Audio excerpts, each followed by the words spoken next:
अब बात करते हैं आज के बाजार को लेकर अपडेट की। भारत की जीडीपी ग्रोथ 5.4% पर पहुंची है। भारत में प्रदूषण की वजह से करीब 7 लाख करोड़ का नुकसान हुआ है। इंडोनेशिया की बात करें, यहां पर पाम ऑयल मैन्युफैक्चरिंग बढ़ गई है।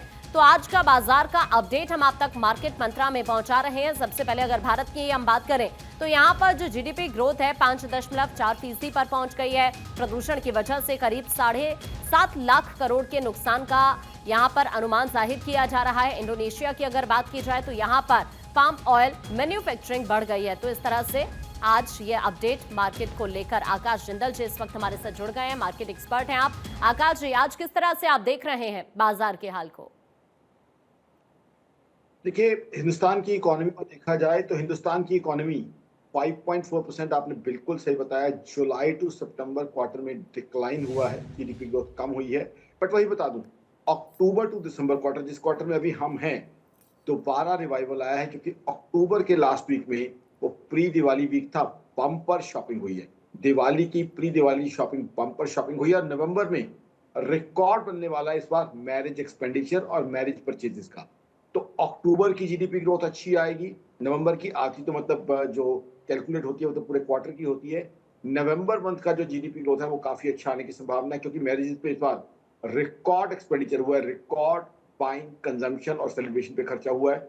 जितना मैरिजेस पे खर्चा हो रहा है, जाहिर सी बात है वो जीडीपी ग्रोथ में ऐड करेगा, वो जीएसटी कलेक्शन बढ़ाएगा, डायरेक्ट टैक्स बढ़ाएगा। और दिसंबर की बात करें तो दिसंबर में जो विंटर हॉलीडेज हैं, दिसंबर हॉलीडेज, क्रिसमस, इनके ऊपर एक्सपेंडिचर होने की संभावना है। तो कहीं ना कहीं ये तीसरा क्वार्टर जो है इस फाइनेंशियल ईयर का, इसके अंदर जीडीपी ग्रोथ दोबारा से बाउंस बैक कर चुकी है। एक क्वार्टर था खराब, हाँ, वो क्वार्टर की वजह से एनुअल जीडीपी ग्रोथ हमारी थोड़ी सी कम आएगी। अब एनुअल जीडीपी ग्रोथ शायद 6.8 या 6.9% आए, तो ये कहीं ना कहीं देखने वाली बात है। हाँ, जो आपने पॉल्यूशन की बात कही, बहुत इंपॉर्टेंट और लॉजिकल बात है। पॉल्यूशन हिंदुस्तान की इकोनॉमी को तकलीफ दे रही है। पॉल्यूशन की वजह से कई दिक्कतें होती हैं। सबसे पहले जो इकोनॉमी को प्रॉब्लम आ रही है, लोग एब्सेंटीज्म हो रही है, लोग काम पे नहीं पहुंच पा रहे, जीडीपी का नुकसान हो रहा है। फिर प्रोडक्टिविटी कम हो रही है। पॉल्यूशन की वजह से लोगों को फिजिकल और साइकोलॉजिकल मेंटल प्रॉब्लम्स हो रही हैं, जिसकी वजह से उनकी उत्पादकता कम हो रही है। वो दिक्कत है, फुटफॉल कम हो रही है, क्योंकि बार बार मैसेज ये आता है, सलाह दी जाती है घर के अंदर रहो, लोग शॉपिंग करने, रेस्टोरेंट पे खाना खाने नहीं जा रहे, टूरिज्म कम हो रहा है, हेल्थ पे एक्सपेंडिचर बढ़ रहा है। तो पॉल्यूशन हिंदुस्तान के लिए तकलीफ बनी हुई है। सेंट्रल गवर्नमेंट ने कई चीजें की हैं। इलेक्ट्रिक व्हीकल्स के ऊपर फोकस सेंट्रल गवर्नमेंट ने बढ़ाया है।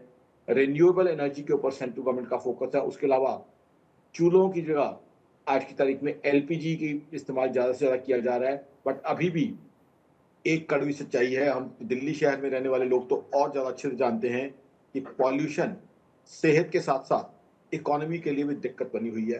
हालांकि हमारी जीडीपी ग्रोथ इस बार थोड़ी कम रही है, बट उसके बावजूद बता दूं, पूरे साल की जीडीपी ग्रोथ में हिंदुस्तान दुनिया की बड़ी इकोनॉमी से अभी भी फास्टेस्ट ग्रोइंग इकोनॉमी रहेगा।